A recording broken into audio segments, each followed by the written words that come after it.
All right, good morning. Right there in front of you, a list of our presenting sponsors making it aired out possible live from Fly on the Wall Productions on North Main Street in Barrie, Vermont. And our supporting sponsors as well. We appreciate your eyes and your ears.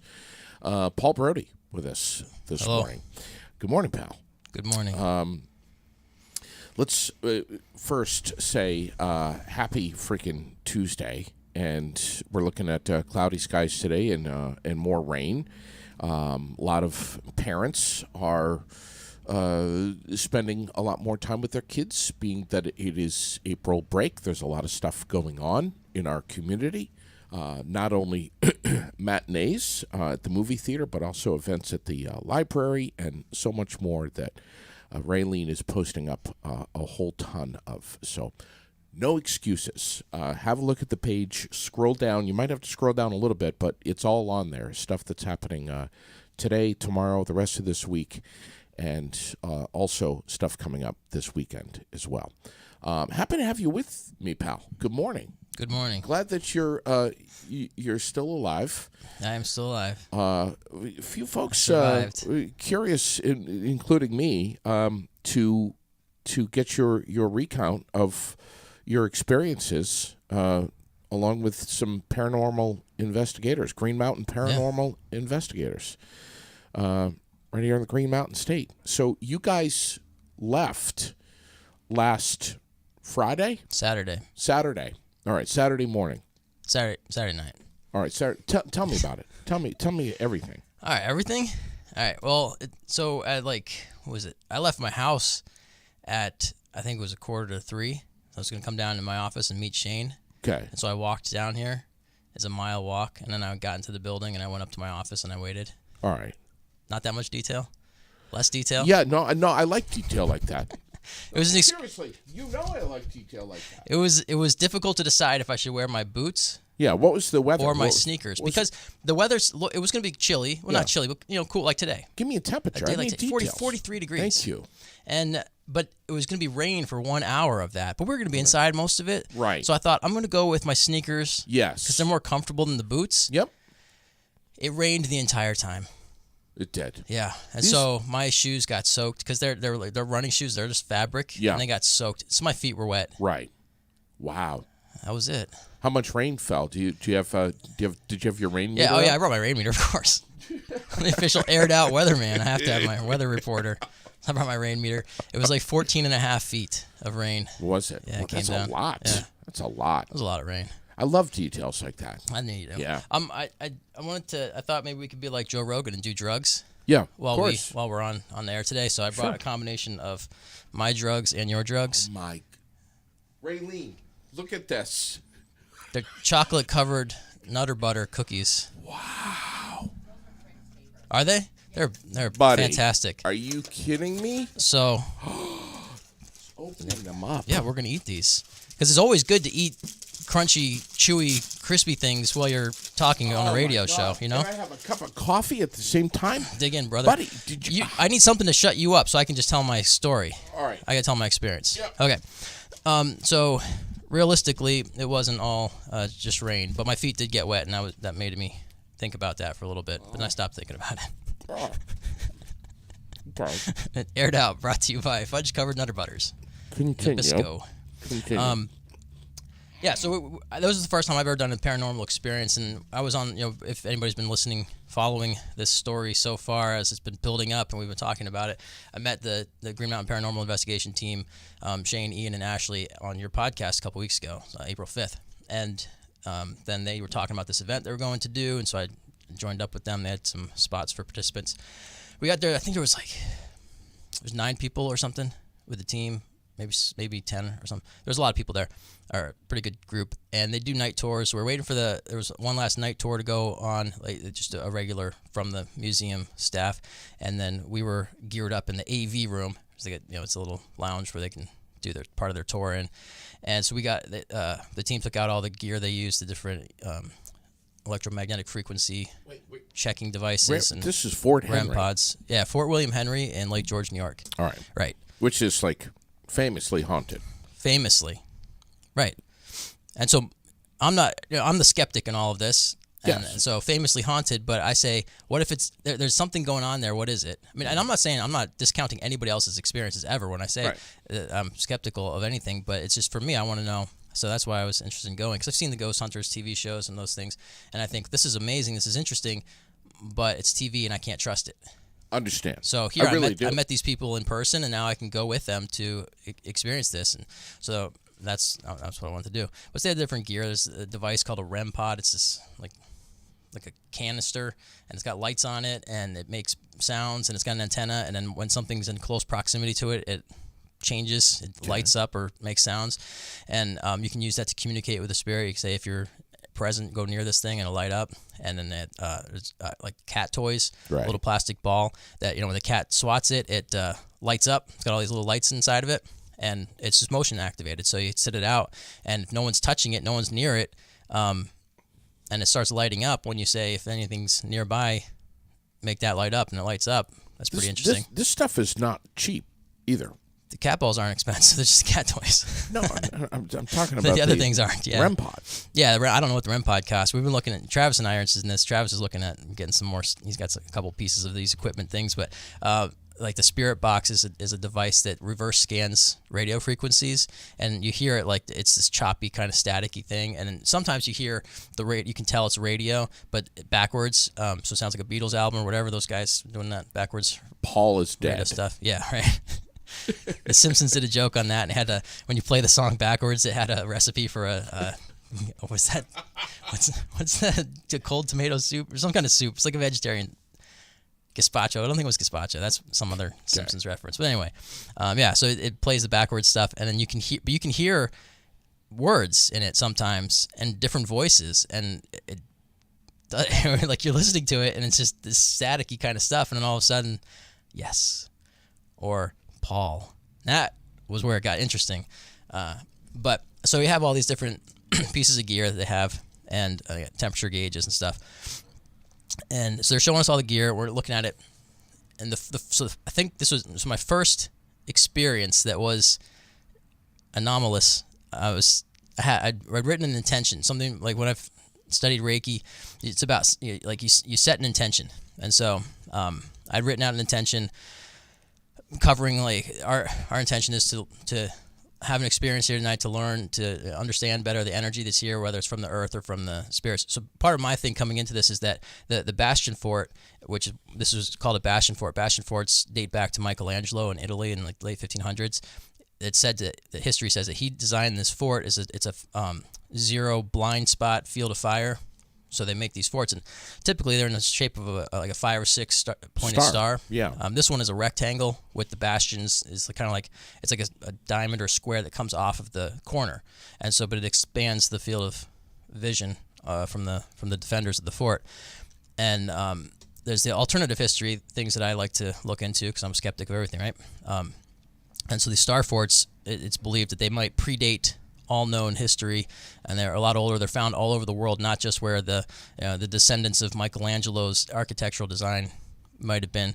But I don't know where everybody went back 600 years ago or 500. How am I supposed to know? Sure. So I don't know. Maybe they're all built since Michelangelo. Sure, possible, all over the place.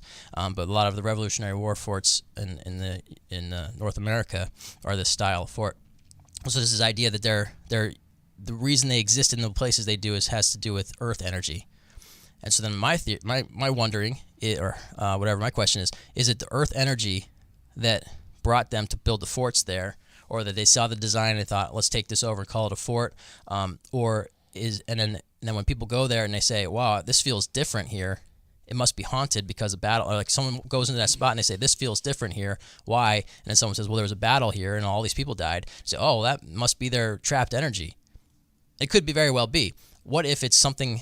It's Stonehenge. It's these kind of things. They're on the ley lines, the energy meridians, and it's something about the Earth's energy is just different there. It's concentrated, whatever. I don't know, and maybe that's what we're feeling, and then we interpret it however we interpret it. Because that's the skeptic. Did you mention this to Shane?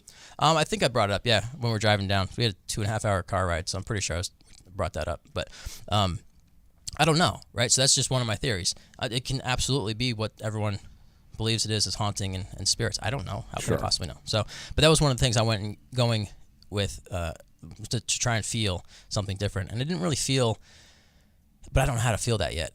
So this is something I have to become more aware of. I've spent the last couple of years trying to study, and this was a realization I had over the weekend, trying to study the spirit inside of the living body. But what about the spirit outside of the physical body, outside of the mortal body? I haven't really gone into too much detail on that yet. Yeah. So I feel like this is the next stage in my pursuit of understanding. So back to the event. This is right off the bat. We're looking at all the gear and stuff, and I have my own intention. I have it typed out on my phone, and I'm reading through it in my mind, just setting my personal intention. And Richard is a tour guide there, and he was doing the overnight event with us. He was the one that was like, He's incredible. he's cool. Yeah, he's great. He was in charge of the building. He was locking up after and stuff. Yeah. So he was already having his own conversation. He's got some device on or app on his phone that gives him words. I think it might be the Ghost Box or Spirit Box type app. But so he's having communication with spirits already. And I had asked him a question about the fort, and then I was standing nearby him reading the intention on my phone. And the last part of it was, our intention is to do no harm. And then right as I thought that in my mind, I hear Richard say, "We appreciate that." I'm like, and so I looked over at him and he's like, "We appreciate what?" Because he's talking to spirits and they say we appreciate that, and he doesn't know what they're talking about. And I said, "Can they read minds?" And he goes, "Maybe," or something like that. And I'm like, "Well, look what I just said in my head." And he's like, "Oh." Interesting. And it wasn't as impressive to him because he's experienced that, but for me, I was like, Wow. "Oh, okay. Well, that was truly unique." And Green Mountain paranormal investigators, they're not the first ones that have been there as Oh no, paranormal. yeah, this is. They say they get all kinds of paranormal investigation groups there. Yeah. Yeah. I need my ear to pop or something. Can you hear me? Yeah, I can hear fine. It's just, my voice kind of gets muted in my own head. All right. So That's all. go ahead. So what good. happened? So after that, so I didn't say anything about that little thing to anybody, and then we split off into groups. And Shane took me. He wanted to put me alone somewhere because it's my first time going to one of these things, and he hates me and wants me to suffer. No, He wanted you to shit me to yourself. have, yeah, he did. He wanted me to have the full experience. So Right. we went down to the powder room, not the bathroom, the gunpowder room. Yes. That's where men go. Macho things, whatever. Some joke in there, but it's the munitions storage room. I saw that when I was there. Did you? Oh, Yeah. you've been there. Yes. Oh, okay, cool. Yes. Yeah. Freaky. I I was down a tunnel, and it was like the original floor, stone floors, and you're going down this dark tunnel. Yeah, it's cool. So we went down in there, and he brought the REM pod, put that up on the counter, and then he said, "I'm just gonna leave it here." And thankfully, the lights were on. We couldn't turn the lights off for a while. He kept trying to figure out how to turn the lights off, but then we found out that they're all on different circuit breakers, and it's a total mess. And you turn the lights off, and the fire department comes, or Sure. the lights never come on again. So we had to leave the lights on in some areas, and Shane wanted to have the lights off because it's a better experience. And so that brought up some curiosity with me. Is there something to do with the lights, the energy that the spirits can't manifest? Are they deterred by AC current or something like that? Because they seem to drain batteries, so they run off of DC but not AC. And so I got all these questions now about the electricity element of it. But so he leaves me down in the powder room and walks off. And I sit down on the floor, and the REM pod's there, and it's, this is a little diorama display. It's a museum, so there's like a little setup there, with boxes that say muskets and cannonballs and stuff like that are sitting there. Are you in the dark? No, it was all lights on. Okay. But I'm alone. But I could hear another one of the little groups was over on the other side of a wall, and they were talking to a spirit from Scotland or something. They're talking about kilts and things. Like they're having a communication over there, and I can hear them. So I wasn't totally alone, but I was sitting there in this room alone. But it was light on, so I really didn't. I wasn't as nervous feeling as I was expecting I would be. If it had been dark, I probably would have been freaking out. My mind would have been creating stories and stuff like that. Okay. But so I sat down, and I have a little voice recorder. So this is the part I wasn't sure if I wanted to get into the details in this, but I'm thinking I'm just gonna. I think I can talk about all of it. So my dad died 3 years ago, almost October 2020. And he had a voice recorder, those handheld voice recorders you always see on the ghost hunting shows. They're always recording and playing it back, and then you hear, and they're like, "Did you hear that? It said my home address." I was like, "No, it didn't." Just, but the TV show guys, they make it out to be something that's not sometimes. But it was one of those little handheld recorder. So after my dad died, my mom gave it to me, asked me if I could transfer, because he had been playing banjo, and he was recording his banjo playing on this, and they had a track of my sister singing a song at church. And so my mom asked me if I could put those sound files onto the computer. So I said, sure, I'll do that. 3 years ago, and I never did. The thing's been sitting in my drawer for all this time. At one point, I thought, I'll check it. The batteries are dead. I'm like, I gotta get new batteries. Well, finally, I'm going to do this paranormal investigation. So I said, I would like to take this with me because they all have these. So maybe I'll be like them and bring this with me. Plus, it's like a talisman. This was with my dad's. He'll protect me, kind of thing. So I had that in my mind. So I got batteries in it and started transferring the song files. And the third track on there was my dad playing a song that he'd written years ago. He sent me the lyrics and the guitar chords, but I never heard him play it, and I didn't know he recorded it. I've never heard him play guitar and sing at the same time. So this was the first time I'd ever heard that. So I'm sitting in my office transferring files, and that comes on. I don't recognize the song, but I hear his voice, and I just broke down and started crying, of course. And it was nice. It was good. But so I brought that with me, and the rest was like 20 tracks of him playing banjo, which is fun to listen to as well. But I brought that with me. I didn't erase the songs because I had plenty of recording time. So I brought that with me. And so when I sit down in the powder room, it starts playing in my pocket. It starts playing banjo. And so I'm like, what is that? And at first I forgot that that it was all with me and stuff. And then I quickly realized, oh, it's the sound recorder. So I took it out and turned it off. And I started recording. I put it in front of me, I started recording. And then I had the thought, maybe my dad could talk to me here. So I said, out loud, I said, if my dad's here, and there's any way he can talk to me, that'd be great. I don't know if this is too much distance. I don't know why I thought spirits can't travel distances or whatever, but I said that, and then I said my intention prayer or whatever again out loud, because I thought maybe it'd be better to say it out loud. So I did that out loud, and I sat there and waited, and I explained what the REM pod was to the spirits, and asked if anybody was there to talk to me. They could go over near the red light, and it would alert me that they're there. And Shane left me there for maybe it was probably like 5 minutes or something. But he came back, and while I was sitting there, I had this feeling of like tension or pressure in my chest, and I had this vision of like a man rushing through like a scene like where like a munitions storeroom, and so it was just like this real quick flash, and I thought, well, maybe my brain is making up a story because that's the room I'm sitting in, but this is the feeling I had in my chest was different, but I believe the body can do a lot of things. So I don't know, but that was my next. So the first thing was the we appreciate that response to my thought. That was something that stood out, and then this vision or like quick flash of awareness and feeling was the next thing. And so then Shane came back and got me, and he said, "Did you see anything?" I said, "Nah," or anything, and I said, "Nah, nothing." So we went off to another area. And we're up there for a bit, and the voice recorder went off in my pocket again. This time it was playing what I had been recording while I was sitting there. And I listened back to it. I couldn't hear anything out of the ordinary, like that I didn't hear in person. But before we left that room, I heard them talking to people that were on the other side of the hallway through another wall. I heard them talking about whatever, and I heard loudly "stop" in my head. It was like I don't know why that came to mind, but just stop. But I let them do their thing. I didn't want to interfere with their business. So I don't know if I was hearing something or whatever. We went up to another room, and we were asking questions and had the different meters out and looking for a response and waiting. And Shane was, he wished that the lights were off. He thought that would have been better, but they were on. So we just waited up there for a while, and the voice recorder started playing in my pocket again, but it was me saying my intention. So I heard my voice, but it was like this real quiet voice, and we all looked at each other. What is that? I'm like, oh, that's me. Sorry. And I realized it was my voice recorder. Wow. Again, and then it went off another time later on, playing banjo music again. So that I'd have been hightailing it out of there. It wasn't. I don't know. It wasn't. None of it. I'm with people and the lights are on. So we're in a museum at night. It's dark outside. Well, the cool part with the rain was thunder and lightning. There was lightning right when we first got. We were walking in across the courtyard because it's just a big rectangle. And we're walking across the courtyard we entered into the gift shop, which every great battle fort has a gift shop. Oh, right. Understand. And so we walked into the gift shop, and then we crossed over the courtyard. And as we're crossing, that's when it had already been drizzling. But that's when the thunder and the lightning came. It was so perfect. Wow. It was amazing. So when there's supposed to be a meteor shower that night too, we didn't get to see because of the rain and stuff. But it was like these atmospheric elemental factors that could increase the energy, and it probably did have something to do with it because we had a pretty engaging night from there. But so I don't know. So after we're up in I think it was like the captain's quarters or something. And they got these mannequins set up because it's a museum, and it's like depicting the different scenes from the old days and whatever. And the mannequins are creepy. Yes, they are. Oh man, they're bad. Very much. And then when you're looking at the faces and you're in the context of paranormal investigation, you're like, something's not right about this face. Right. And so I was thinking, and there's a horse statue out in the courtyard. Yes. And I said that I keep every time I look, I see that horse, and I think it's something. And then two different people, I think it was Ian and Ashley, both said that like looking in its eyes seems really disturbing, and like the horse, it always looks like there's someone on the horse.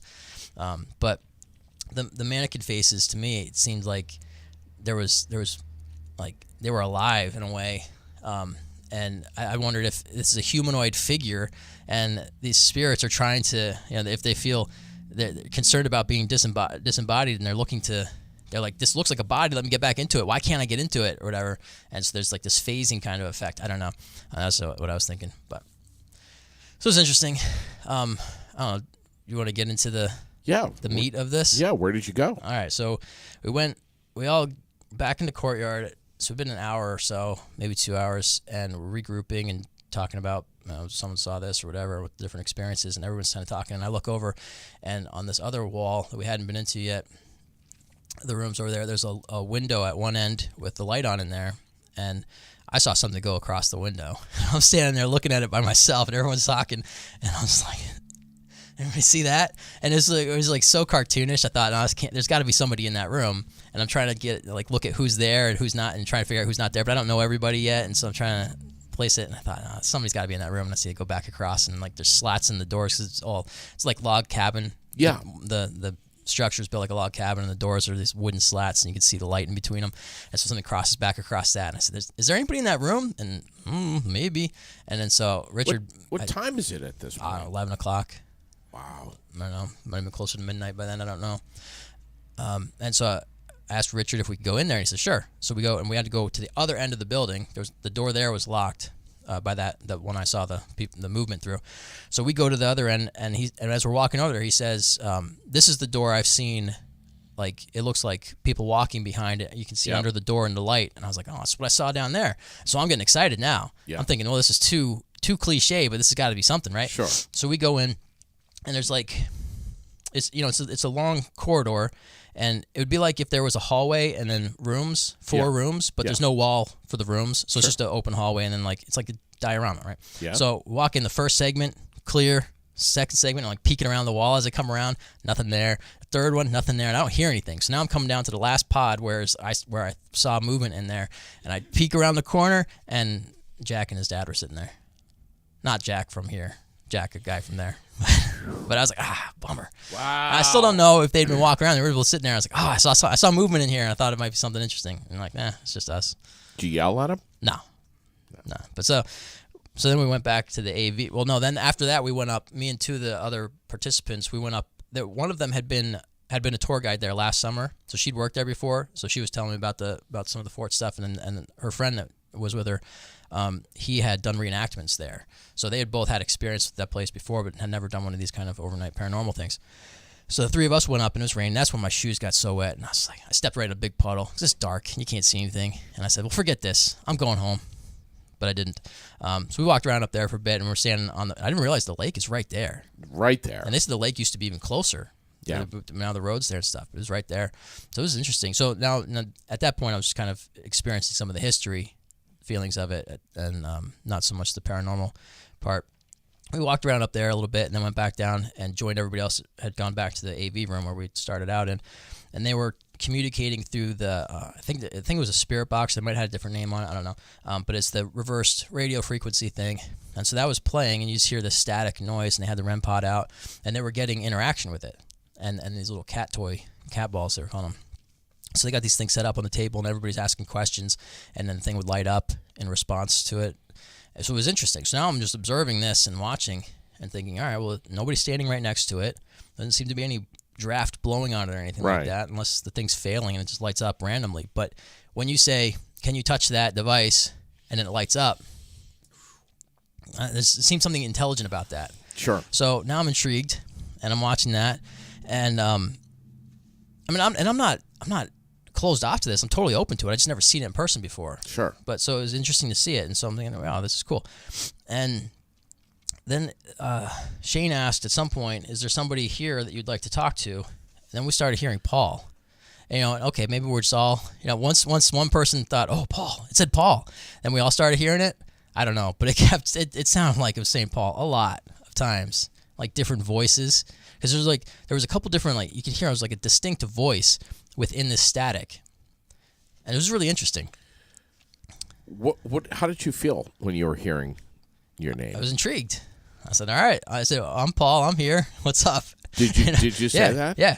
And so we're waiting, and but it got kind of chaotic because there was a whole lot of people in that room, and there were in my orderly method, I would prefer if one person became the voice for the group. Yeah.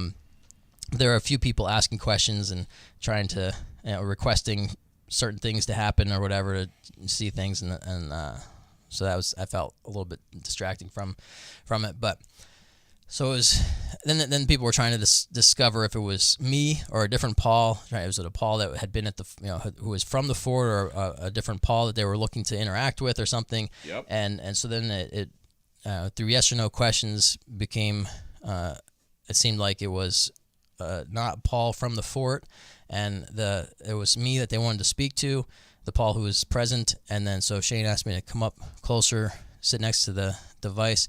Well, before that, Ashley was sitting in front of me, and she turned around and asked me if something about a library. If I have a library. So Ashley and Shane both have clairvoyance or some type of sense, some sight kind of thing, and they can feel and see things. And so she asked me if something about if I had a library or something, if I was connected with a library in some way. And I said, and I thought of Aldrich, and I'm in the Blanchard building. It's right across the street, and they're old buildings. And I thought something like that. And she said, no, there's a lot of books. And then I can't remember. Staying awake for 25 hours really messes with your ability to remember things. Sure. So I lost a lot of it. That's why you got to be recording the entire thing. But so I asked her something. I said I have a bookshelf in my living room that I'd built. It's a massive bookshelf, just lots of books, and I could show you the picture of it. So she said, yeah, maybe. She said something on that bookshelf. She said, do you have a really old book or something? And I said, maybe. But so she said something was drawing her attention to this bookshelf at my house. And so I'm like, oh, okay, so my house is haunted. That's fun. And then I think Shane asked if the spirit that wanted to talk to me was from the fort or had come with me there. Or said, did you come with him? Or said, are you from the fort? No. Did you come with Paul? Yes. That's when I started feeling, and I started thinking, okay, this is a setup. This isn't real. They're messing with me. Everybody in this room is messing with me right now. Somehow they're manipulating this device to say my name because I'm, whatever. They're playing with me, and I thought, well, I feel honored that they're all of this elaborate hoax to get me. I can't remember. So I don't remember when I started thinking about my dad, but probably right then. I remember that I didn't tell them yet that I had kind of invited my dad to talk to me. And again, is this real or is this my brain making stuff up? I don't know. But some of the feelings that come later felt like they were not generated from my own brain. But I don't know. So I don't remember where we got to in that point, but they'd asked if the spirit wanted to talk to me alone. I don't think we brought up that it was my dad yet. I think that happened later. And so they said, do you want to sit here and talk to it alone? No. And so now I'm a little spooked at that point. I said, I'll sit here with somebody else, but I don't want to be alone. But they're all preparing to leave the room and leave me there. Wow. So I'm like, well, I don't want to be alone yet. And then Ashley and Shane were both feeling something in the direction of the gift shop. And they're saying, I think we should go over there. I think we should go there and talk to the spirit. And so we got up to make plans, and there's so much, other people were still asking all these questions rapid fire, like they're detectives in an investigation. Where were you on the night? And what were you with? And what did you drink this? And so it's like, just slow down, let them respond. But we split off into different groups, and Ashley and her friend Rose and Shane and I went over to follow up on this directional lead. And so we went over that way. We're coming across the courtyard, and Ashley felt directed towards this door that said archaeology department. She said, I think we need to get in there, but it was locked. And then we found out later it was under repairs, and we weren't allowed to go in there at all. It was too dangerous. And the door next to it, so there's two doors right next to each other, and that one was locked too. But then Shane said, well, maybe we can get in from the back. So we went in the gift shop, went around. I went off to the bathroom first because you don't want to get spooked with a full bladder. So I went off to do that, and then I was coming back, and crossing through the gift shop, there was 4 chairs and a little table. So you sit down and rest. And I felt drawn to that. I said, I think we should sit here and do the discussion. And they're like, okay, well, let's go check this out first. I said, all right. So we go, and it's like behind the scenes, everything's just like plywood tacked together, and it's like nothing structurally sound back there. It's all just like storage and stuff. And it was this old door. It's like a slab door and like these like latches, and it's all crooked. And you open it up and it makes this terrible sound. It's got this long spring hooked into it. It makes this awful, perfect haunted spooky sound. It was great. Okay. And we go in, and this is the first time that the room is completely dark. There's no lights on now, and this is the first time I've been in total darkness since we got there. And so the four of us go in there, and we're walking along the corridors, like all the storage shelves, and we're going back in them. So they got the light, they got the little cat light thing out again, and we're trying to communicate. And so Ashley had been trying to figure out what it was, and she was having this impression that so there was a group at the original battle, or one of the battles there, called the Jersey Blues. They're people from New Jersey, and they wore blue uniforms or blue tunics or something. And Ashley and I are both originally from New Jersey, so she thought maybe that's why the two of us are drawn over here, has something to do with that. And so she was, trying to feel that impression. And we had divining rods, dowsing rods. Are you familiar with those? Yeah. So like they're copper bent rods, and it's got like a sleeve that it's like an L or bendy straw, right? So you take the short end of the bendy straw, bend it over, and so you got the like an L shape, and you're holding the short part, but it's in a tube, a little sleeve, and so you're holding the sleeve. You're not holding the rod, and then the rod can swing freely in there as you hold them, and then the rods can be manipulated by the spirits or by the presence of water or whatever it is. Yeah, so traditionally, they use them for looking for water underground, for wells and stuff like that. Sure. You think of water, and then you walk around until the rods cross, and then that's where the water is, and that works. People knew it forever. And in this sense, in this case, you say cross the rods for yes, point them away from each other for no, or you can ask point to a direction where you want to go, or that kind of thing, and so the rods will move. And we'd been working with them a little bit back in the other room, and I was really interested. This is the first time I ever used them. And so I'm standing there, and they gave me the rods, and I grab them, I put them out, set them out straight in front of me. And you can manipulate them out, because I tried. I was like, how easy are these to manipulate? You can't manipulate them the way that they move. Mm-hmm. You can't do it. You can make them move, but without putting your finger on there, you're not going to get them to just cross and uncross the way it does. But so I grab them, and the left one just slowly spins around and lands on my arm. And I had this feeling all over me, and I thought something's hugging me. Like that's what it felt like. Like the rod was coming around my arm, and I had this almost like choked up feeling. And then the other rod comes around and touches my arm, and I thought I'm being hugged. And then they're like, maybe it's pointing behind you. Turn around. So I turn around, I put the rod straight again, and the exact same thing happens. Both rods come around to my arms, and so that was pretty interesting. And so we asked some questions. We weren't getting it to, like you say, like point the rod straight. And then, yes, cross them for yes, and put them away from no. And we weren't having any success with our questioning there, so we decided to go back into the gift shop and sit down at those chairs.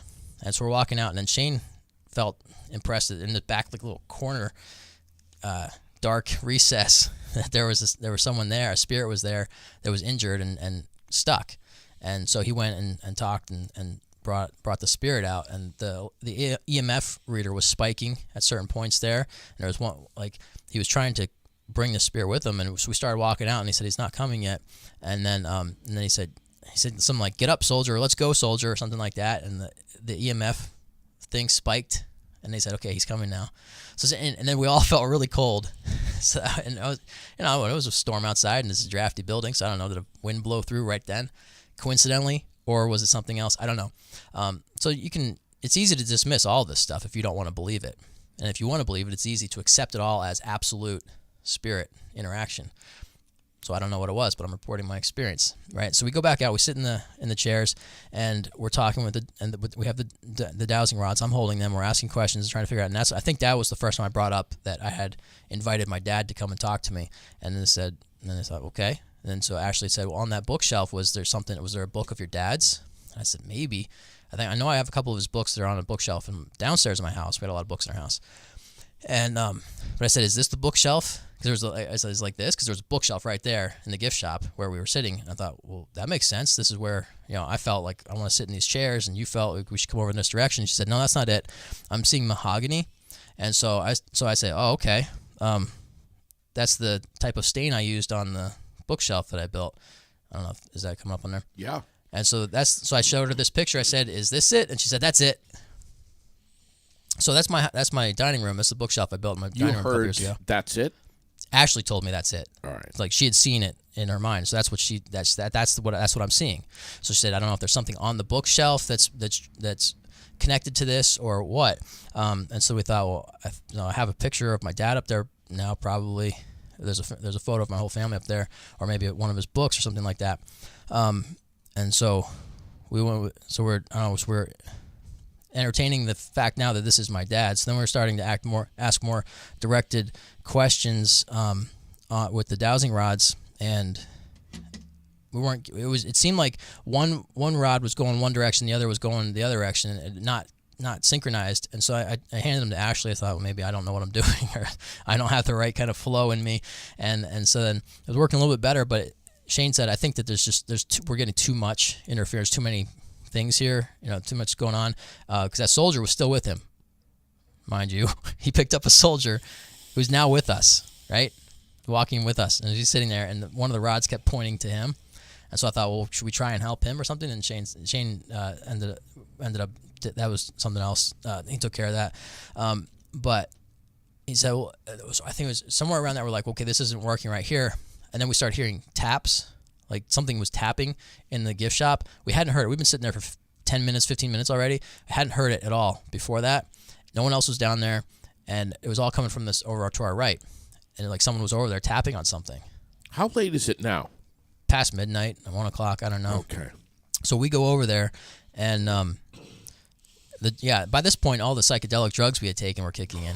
Is that what you're getting at? No, not at all. No, we were all stone cold, awake, sober.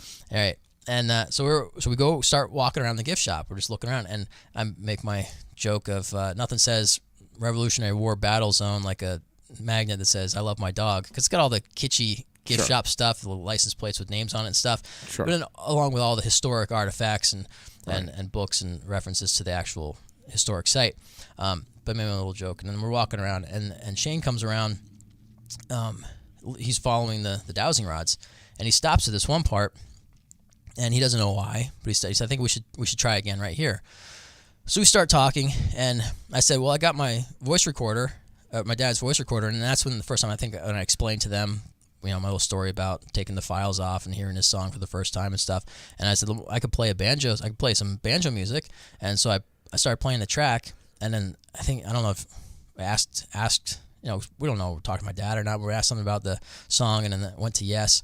And you're like listening to this, and it went to yes or something. And then the first song that I played was America the Beautiful. And so I looked over at him and I said, my dad was pretty patriotic. And so we're listening to the banjo music, and I said, well, let me play the song that he sang. And it's called Walk That Freedom Way. Okay, so America the Beautiful, Walk That Freedom Way, right? This all matters, and why we're in this spot. And so we're standing there, and Shane's like, I don't know why we're in this location. And there's like this fake birch tree, with ornaments hanging on it and stuff right there.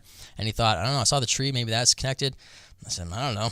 And then, so when he was playing the song that my dad was singing and playing, Shane said, are you the man that is singing on this song? And it went to yes.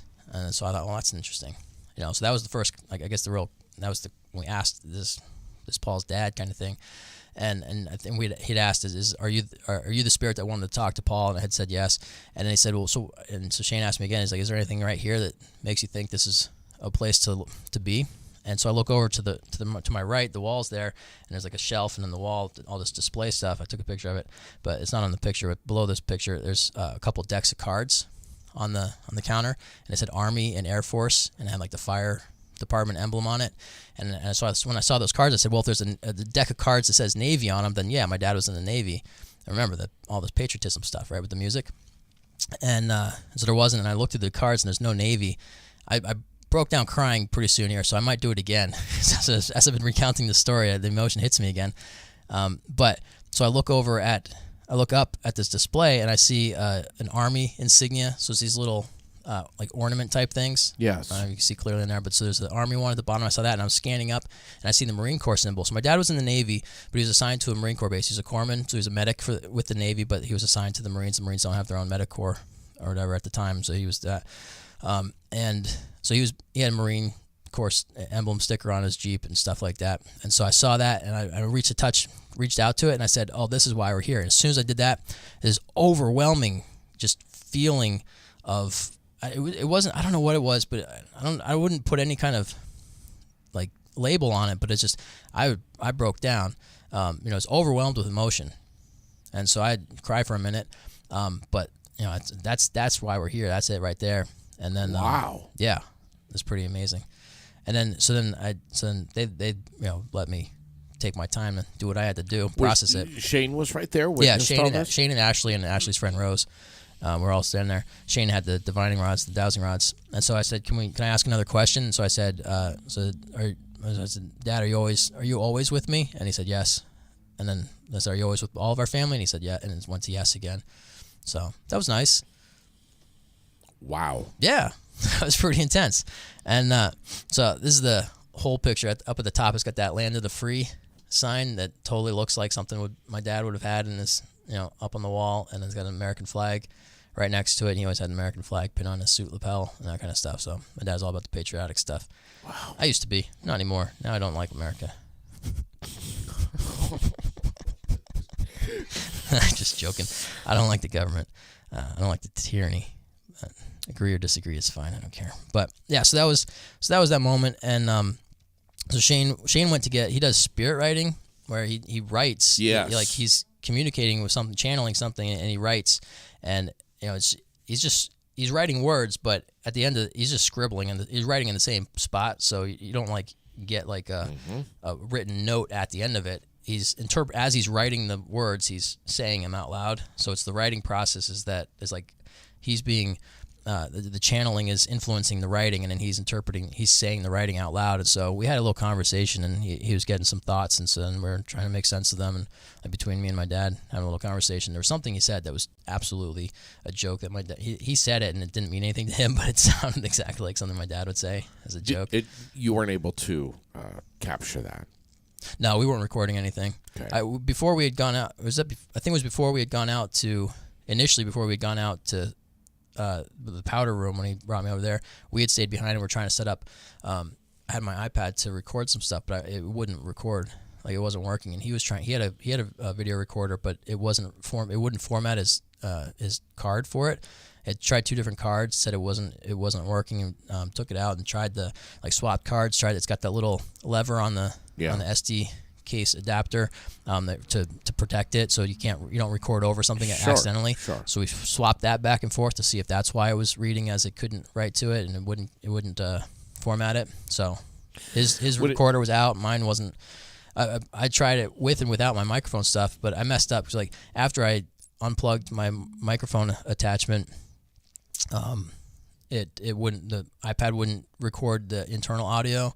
So I didn't remember that. I've had that problem in the past. I'd forgotten at the moment, but so I tried recording him talking a little bit about what we were doing there, and I recorded what I was hoping to get out of the experience, but then it ended up there's no audio on them. I didn't realize that till the next day. So we didn't capture any video. I've heard paranormal investigators say the only way to go when it comes to audio is an old school cassette recorder. Yeah, that's probably the best way. Wow. Yeah, so that was the most of my personal stuff. But then after that, I felt fine after all. After that, I felt really comfortable with everything there. And so after that, we went into another part of the museum that was all dark, and that's where everybody else started feeling things. And Ian got some really interesting pictures. He was just taking pictures, low light pictures, and there were 2 that really, really looked like there was a person in them. One was just like a face, and the other one looked like a body. Are these on the GMPI? I don't know if he's posted page? them or not. I was gonna ask him if he could send them to me, but Okay. I didn't know if he's gonna post them. He'll post them when he wants to, or he might not post them. I don't know. And he had one picture that we're looking at, and it was of one of the displays of the mannequins, and he said there's only 3 heads in there. There's 4 in this picture. He said, look at this. Isn't this a face? I said, yeah, it looks like a face. And but then we were back in that area later, and he was looking at it again. And he goes, oh no, there's a mirror behind the diorama thing, so that's what accounts for that. He said that's what it was. But I liked that because it wasn't like, look at this picture, this is a ghost, it's absolutely a ghost. Yes. See, it's a ghost, there's only 3 people in there. And I was convinced. Yeah, I was convinced because I hadn't seen it. the transparency with these guys. Yeah, they're fantastic. Is they're not amazing. trying to prove anything. Right. They're looking to have the experiences, and they have the experience, and then they ask questions about it. They say, well, what could have caused this? They try to debunk it before they accept it. How many soldiers died? There was 10,000 soldiers there. I think there was 7,000 between. So the British were holding the fort, I think there was about 3,000 troops or people. They had women Yeah. and children there too, supporting the forces, whatever. And so I think there was 3,000 on the British side defending, and then around 7,000 between the French, and something like 15 different tribes were represented from natives, and they were there attacking the fort. And it was 7,000 died in that. It was like 4 or 5 days. In a matter of a few the man days. who was the commander was commander for less than 6 days, and like everybody under his command died. Yeah. It was intense. And the fight was going on outside of the fort too, in the woods and the surrounding. Well, and then when they finally surrendered, and then so the French, the agreement was that they would march the survivors, all those who surrendered, they would march them down to the next fort. I forget which one it was. Ticonderoga. It might have been Tai, yeah. And they're going to march them down there and let them live, bring them down there, and they were allowed. That's not Champlain, but they were allowed to carry one. They would carry their musket but no ammunition, and so they were bringing all of the people, so the soldiers and the non-combatants, they were going, and then the natives who had been promised spoils of war and stuff were feeling themselves, that this had, where's our pay? They were mercenaries for the battle. Sure. They didn't get paid, so for whatever reason they massacred almost everybody.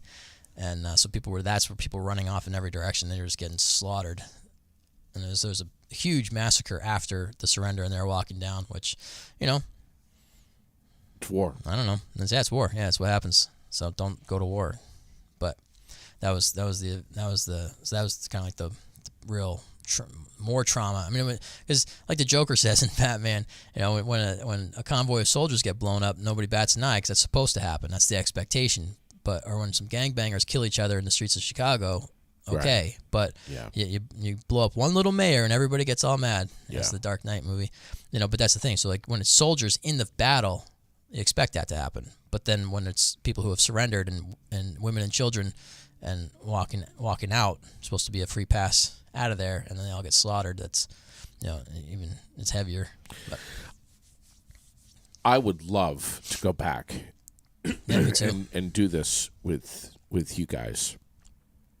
Do you know when the next one is going to be? I don't think they have another one planned at this place. They have an event planned, I think, once a month for the next couple months. I'm not sure which next one is. There's nothing posted about it yet. But they have the Facebook page, which you can. I just posted a link to mentioning we were going to be talking this morning about it and tagged them in it. So, and the tag aired out, so that should come up on the page or references. So, Green Mountain Paranormal Investigations. There's a page for that. Yeah. So go like it. I would love to. Yeah. Skip away and go and do this with you guys. Maybe, it was amazing. Maybe this summer. Would you do it again? Absolutely.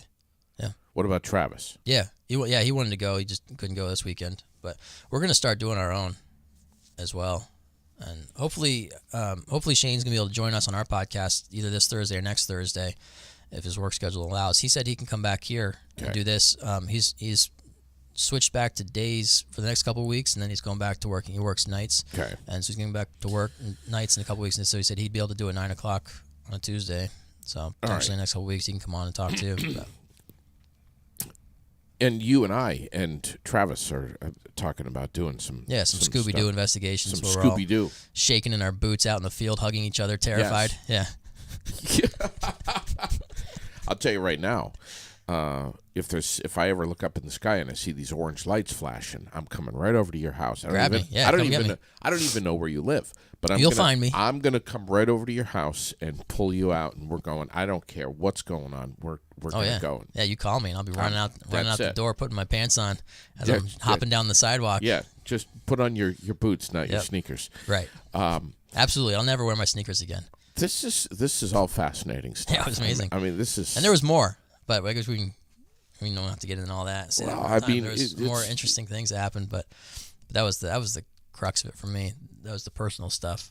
But. This this war, which was 18-something. 1755, 1757 were the two battles. So I was way battles. off. Well, the 1755, I think, was when they built the fort, and then 1757 was when it was burned. It's a star fort. Yeah, well, they called it Bastion Fort. I call it a star fort. Yeah, because this was not technically in the shape of a star, but for me, it's the same meaning. They were protecting Lake George. Probably nothing. Yeah. What are you really protecting But when you I fight think they war? were Protecting protecting- ego. Yeah. It's all. Yeah. You're not protecting anything. Speaking of, I mean, these were imperialists who were trying to take land sure. from other people. That's what this whole thing was about. Speaking of ego and war, have you seen All Quiet on the Western Front? Isn't that a book? World War II or World War One movie? I don't think I've seen it. I used to must. love war movies, and what was I trying to watch recently? I tried to watch Last of the Mohicans, because Last of the Mohicans is that the setting for that is Fort William Henry. That's what that final battle. That's what Last of the Mohicans is based in, and so I tried watching that. I love the music on that. So I played my Ghost soundtrack song I was working on, and I sampled that main riff from their You did promontory. a great job with that, Thanks. dude. Where can we find that? Nowhere yet, because I don't think I can post it, because I don't know how sampling works. It's not the whole song, but it's an identifiable riff. If I put that on YouTube, it's going to flag it for copyright, which I don't. It depends on if Trevor Jones's representatives have staked that as it would be a copyright infringement, and they'll take it down. They won't let me post it, or it'll just be that I wouldn't be able to earn money off. You it, haven't been working with Ed Sheeran or anything, have you? No. Okay, good. You'll be Does he fine. do that kind of thing? Yeah, you'll be all right. No. So I've been. Well, I was hoping my intention was to create some kind of interview videos or some kind of videos from that night for them, for their YouTube page, and then create my own soundtrack for it, so we don't have to worry about licensing music. But then I ended up making a copyright infringed song anyway. But I can take that riff out, I can cut the guitar out, and the rest of it's still good for background music. Yeah. Then my video stuff wasn't working, so I didn't. And then afterwards, after we were done with the event, I had no desire. I don't know. It was 5 o'clock in the morning. Yeah, right. I've been awake for almost 25 hours or 24 hours or something like. So I was, I was like, anybody want to do an interview? I was like, I don't want to do it. I got to tell you, at that point. I think it would be a lot of fun to get Richard on the air with us. Sure. Yeah. He'd be fascinating to talk to. I think it would be, even more fun if I just went there. Yeah, we should totally go there and go live. Yeah.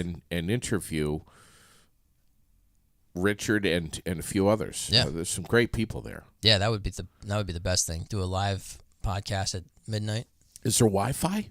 Can we get on? I don't know. It must be. Maybe. Who knows if it'll work? Yeah, right. Yeah, it might not work, but yeah, they probably have it. If not, we'd probably figure out phone hotspots or something like that. Man. Well, you were doing it from down the street with the fire, reporting on that, so you were just using your cell phone, yeah, right? just so I mean, even just on, data. Even, that came through. I would that think came through really somewhere well. on Lake George, we ought to pull in. But there's a hotel right could next door and stuff. Yeah, we can easily find out. Yeah, can easily find out. Man, that would. I mean, it was definitely there was cell signals and data, and we had our phones on airplane mode because they said that can interfere with it, but we would bounce back once in a while. I was looking something up, and it worked fine. So I'm sure we could broadcast via cell phone. It sounds like you got 2 or 3 goosebumps during this experience. There were several times where physically I felt something that I didn't understand, didn't feel like it was coming from. I mean, it came from within me because that's the only place it can come from, but it didn't feel like I had generated it. But I don't know. Maybe I did. There's something about you. You're very much a skeptic. Mm-hmm. That's the fifth agreement: be skeptical, but learn to listen. I consider myself the same. I mean, I don't walk around thinking, I'm looking for the UFOs and all that shit. But I'm not kidding when I see what I see. Right. And other people are seeing the same thing, and it's unexplained. Right. And it's unidentified. Right. And that's what going to this event was so great, because I wasn't always, when I heard something through that spirit box, I didn't say it out loud. Someone else said it, and I said, oh, that's what I heard too. Right. Or when I saw a shadow figure going up the stairs, I didn't say anything. Sure. But then when Alex said, I just saw a shadow figure up on the stairs. Yeah. And then Jack said, I saw it too. And I said, oh, so did I. And then Alex turned his flashlight on and like kind of recreated it with his finger showing where the shadow went, and it looked exactly like what I saw, but there was no lights behind us. There was no way any of us could have cast that shadow. The light was from the other side. It was just red from the exit sign. It's very dim. I don't know how we could have created that shadow in that moment. We could recreate it with a flashlight, but in that moment it was completely dark. I don't know how anybody, I don't know what else could have explained that. Could have been something. Sure. Someone could have moved that I didn't realize was moving, but the three of us saw it from different locations, and I didn't say it first. They said it, someone else said it first. So it was those kind of moments like that, whereas that to me was confirming that something happened outside of us. Sure. We both interpreted it in a certain way. Now, maybe we're not accurate in our interpretation, but we both saw something. Right. And I can't account for that in any other way. How are we going to do this, man? You're a dad. I'm a dad. Travis is a dad. How the hell are three dads going to escape for a weekend and run to Lake George? How are we going to do We that? just got to plan it, say, we're going to go and do this event. No matter what. Right, we're going. Yeah. And The Green Mountain Paranormal says they're going to hold you to it, JD. Yeah. GMPI is You're saying coming. They're going to. well, this was a hard one. I hats off to Shane. Shane's Thank gonna you have to so talk- much, Shane's Shane, gonna have for to talk to- driving. Shane's going to have to talk to Sherilyn. I'm gonna put it on his lap. Well, I guess I can drive. I got a minivan. We can all drive in luxury style. You can watch Last of the Mohicans on the DVD player while we're driving. God. But I can't watch that movie anymore. I don't know. I just can't watch the gore and battle stuff. It's not appealing to me. But I don't know. Shane drove the whole way down. We're there all night, and he drives all the way back. Hats Animal. off, man. Yeah. He's an animal. I was surprised that I wasn't like falling asleep tired. Like there would be middle of the day sometimes I'm sitting in my office falling asleep. And there was none of that, but I was exhausted. Yeah. But in my past experience with anything spirit related, like even in my I like to bag on the church I used to go to and stuff like that. I got my beef with their lying to me is my interpretation of their lying about their history and stuff like that. But the spirit element, I don't care what your religious grouping is or what your method is. We're all spirit. We're all having spiritual experiences constantly, and you frame it however you want to frame it. It doesn't matter what the method is. There's a method for everything. My friend Joe Dispenza, Kristen goes and does all these Joe Dispenza conferences and think this is the way. I mean, she's not fixed on that, but like that's her way. It doesn't have to be my way. Or AA works great for some people with alcohol. It doesn't work for other people. It doesn't have to be your way. There's all these methods. And that's what I like about Michael Singer. He's talking about these things and he's bringing together all of these. He's talking about the same elements. Joe Dispenza and the Four Agreements and Gary Temple Bodley and all these different people are talking about these same things. Alan Watts and Taoism. It's all the same stuff. It's just another method. It's another way to produce it. And I like Singer because he says you don't have to follow a method. There's nothing you have to do. Just stop doing the things that are causing problems. But there can be methods for everything. So like the church for me was a method my whole life of interpreting spirit. That's all it was. I thought it was more than that. It was a lifestyle. It was all these things. That's what I was told. Those were the agreements I grew up believing in. And then I let go of those things and expanded. And I start looking at everything else and say, well, what other methods are there? How can I approach this information from a different way? And that's what I'm doing now. And so, but I've had spirit experiences in the past. They just came through a different lens. But they leave you exhausted, physically exhausted. When you are engaged in spirit activity, feeling, when you're feeling from your spirit, your authentic self, your body can't handle it. Yeah, you're tapping into something that's... And it exhausts the body. And so I was exhausted, but I was awake. Right. It's an interesting experience. Have you had a chance to talk with Travis since you've been back? Not in full detail. We've been texting. On Sunday, I was sending a lot of messages. On Messenger, we got a group thing going in preparation for this event where Shane and Ian and Ashley and me and Travis were all talking about different things. And then I was talking with them again, and Ashley followed up. We're talking more about the bookshelf, and she said maybe it's not necessarily an item. Right. She said a place or an item could be not necessarily an attachment, like a haunted item, but it could be like an anchoring point. Okay. And so she said, as she was thinking more about it, she thought maybe that was a place that my dad enjoyed. And I said, I'm pretty sure this is the last. My dining room was the last place my entire family was together before my dad passed away. So that could be, and she said it could be a place that he found joy in, or it could, just that's the place where he attached. So it wasn't necessarily about the bookshelf, but when she sees the room in her mind, that's the prominent feature of that room. So that's what drew her attention. Since you've been back, you've had a chance to catch up on your sleep, have you tried to quietly, personally reconnect with your dad? No, he's always with me. So. Did you feel that way before? Yeah. Okay. I mean, I was telling them that the night, like a month or so after, maybe a couple months after he had died, there was a moment where I was messing with the wall. There's a closet in my basement, which apparently it's just wood paneling and then some kind of foil paper and then concrete. Okay. And so there's in the closet, because it doesn't get the heat in there or something like that, so there would be condensation on this paneling sometimes, and so there's some mildew growing. So I ripped that down, and I was going to put make a better insulated thing, but I don't know what I'm doing. So I put some. It's funny looking now. It's like a Homer Simpson job, but it's all right. It works. But in the process, there was an outlet in there, and I said, I don't need this outlet. So I know enough how to do those. So I turned the power off safely. I know how to, my dad had shown me all that kind of stuff before, Yeah, you kill the breaker, the Right. main breaker for the entire entire house, the Yes. whole neighborhood, because I am too cautious. But so I shut the power entire off. neighborhood. The whole I'm not taking any chances. Possibly the county. I went out and I called them in and I had them unhook the lines from my house just to make sure.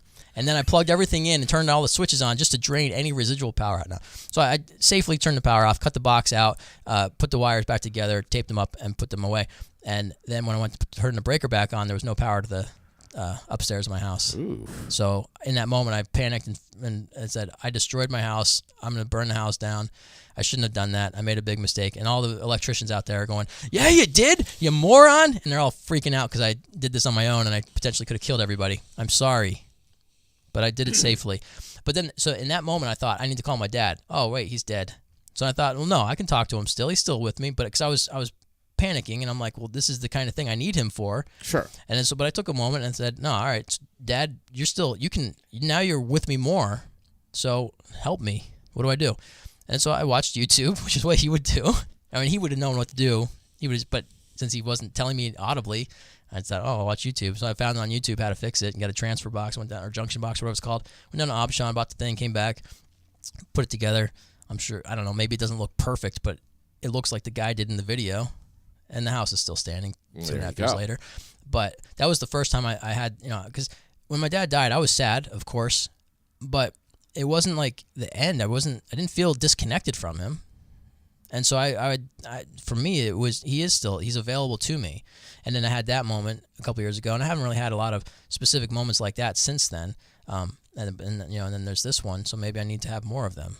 But and then the skeptic part of it, because I've been chatting with them and talking about the experience, and I've tried to record my experience a couple times now, but I'm just not, like, I keep getting interrupted, or the first time I recorded, the volume was still not working from the day before. I reset the thing, and I got it to work, and I ran out of time, and I was trying to record it yesterday, and then I kept running out of, I'd start talking, and I'd keep going, and I had an appointment, so I had to stop. And I'm like, this is just taking too long. I'm not going to do it. I'll just talk to JD. This is easier.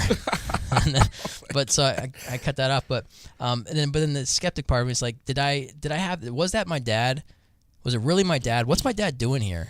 Like, what? And so that's what I need to have a session for myself where I try to communicate and ask, what's going on in the spirit world? Sure. Like, where do we go when we die? What happens? Because, like, in my belief system now, or my personal storyline for it right now is we die and we go to a spirit realm where we review our most recent experience and prepare for our next one, and we reconnect with other souls and stuff like that. And why is he hanging around here? Sure. And like Shane and their perspective is that the people have unfinished business, whatever that might be, or they're unaware of what's happening, so they're stuck, kind of. Or, maybe it's residual energy and not an intelligent being there. Maybe we're interacting with a loop feedback of some kind of residual energy that's not intelligent. You can't, and that's what Shane was talking about on your show when they were here. It could be we're experiencing energy that's not actively intelligent communicating with us. It's just like it's on repeat. It's a rerun. We're interacting with a rerun. We think it's real, or we think it's in real time, but we're interacting with a rerun. But then there's also, could be you're talking to a specific entity. I don't know, but so I was thinking about, like, why is my dad still around? And my dad was incredibly anxious and neurotic, and he would absolutely not leave if he could. If he had the chance to leave and he already had the chance to stay, he would absolutely stay. Wow. He was so nervous about us and my mom. He wouldn't leave her side. If he had the option of sticking around and hovering over all of us, bouncing between us, or his, as an entity, as a spirit, maybe your presence can be everywhere at once again. I don't know. So it's interesting. Like, I don't know. So I was thinking about that, but I was thinking, well, also maybe I've never really fully grieved to this thing. I think in my mind, I'm doing okay. Yeah. I'm at peace with it all, but maybe I'm not. And so maybe I'm not at peace with it, and I go and have this experience, and I want to have some kind of experience, and that's what I created that. Right. I don't know. Because But you're primed. yeah, exactly. I set myself up, but I didn't go there thinking I'm going to talk to my dad. Of course it wasn't not. until I was already there, and then the thought right. came to mind when his voice recorder that I had with Yeah. me started playing a song, Yeah. and made me think, oh, maybe I can talk to Dad. But I don't know. Maybe it's all just a story. Maybe it's all. I mean, I think a lot of this is just simulation, not like literally like the Matrix, but like we're spirit beings coming and having this physical experience, but in the physical experience where we've cut ourselves off from our full knowledge and understanding so that we can have this experience. And so because we've cut off from our full knowledge and understanding, we think from within the body, and we think that this is it. It ends where it ends, and there's nothing else. We don't have any awareness of that. So we live according to the physical, but we're spirits. And I don't know, so it can go either way. I don't know. Thursday night, you're going to be chatting about this. Just tell us briefly about what we can expect Thursday night. I'm not sure, because we were expecting very different things last Thursday night, and so then we talked for 40 minutes of absolutely nothing, and it was terrible. What's the name of So your that stuff podcast? happens. Just Saying Things. Where It's do we available find on it? Spotify, and I think there's 4 other platforms. I don't know which ones. They changed the program that we were using. It used to be Anchor, now it's Spotify for podcasters. All right. So they got bought out by Spotify, but Spotify's the main place. And Shane Just might Saying be Things. on the air with you Yeah, Thursday. I'm waiting to hear back from him if he can make it or not. If he's not, Travis and I will be talking about this. We'll be talking about this exact same topic, but I hope to Travis go and I with will you be guys. talking. I hope to. Yeah, if you can be there, 6 p.m. My office, everybody's invited. No, Yeah, just kidding. and I hope Not to everybody. go to the fort with you guys. Yeah. I hope to That'd be do awesome. that, to have that experience this summer. And if not, we're going other places. Let's do it. I want to right in the Blanchard building. I see if they're okay with me. I mean, I can get it. I don't even have to ask them, but they got cameras. I don't want to Right. get alerted. 2 o'clock in the morning, they get alerted. We're sitting in a circle. And Right. they look at their security cameras. We're With all sitting there your holding candles, dowsing rods. with all your candles going. Little lights blinking everywhere. Oh my So God. I'm gonna talk to the owners next Paul time. Brodie this morning recounting his experience at Fort William Henry with Green Mountain Paranormal Investigations.